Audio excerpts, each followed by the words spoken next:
Good morning po. Magandang tanghali pala. Punta kami sa Cavite at naglinis sa bahay ng aking, ayan, panganay. Hi ka naman anak ko.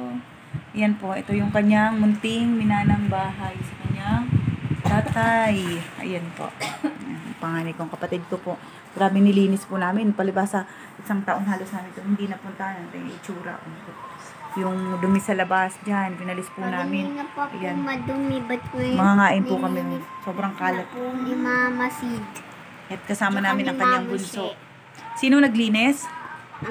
Kayo, Sabi mo, hello guys, kumusta po kayo? Hello po guys, kamusta na? Sana nasa mabuti po kayong kalagayan parati. Mag-iingat po. Dapat nasa kabuti po kayo.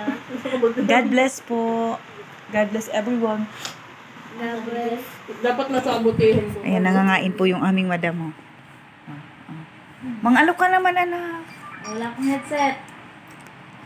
Ayun din po yung isa pang madam. Si Madam Call Center. The call center agent. Labat na headset ka. Kapagod po, naglinis kami. Ay, grabe po.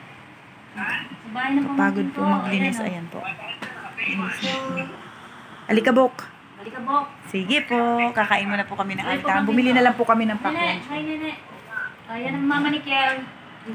Sige po.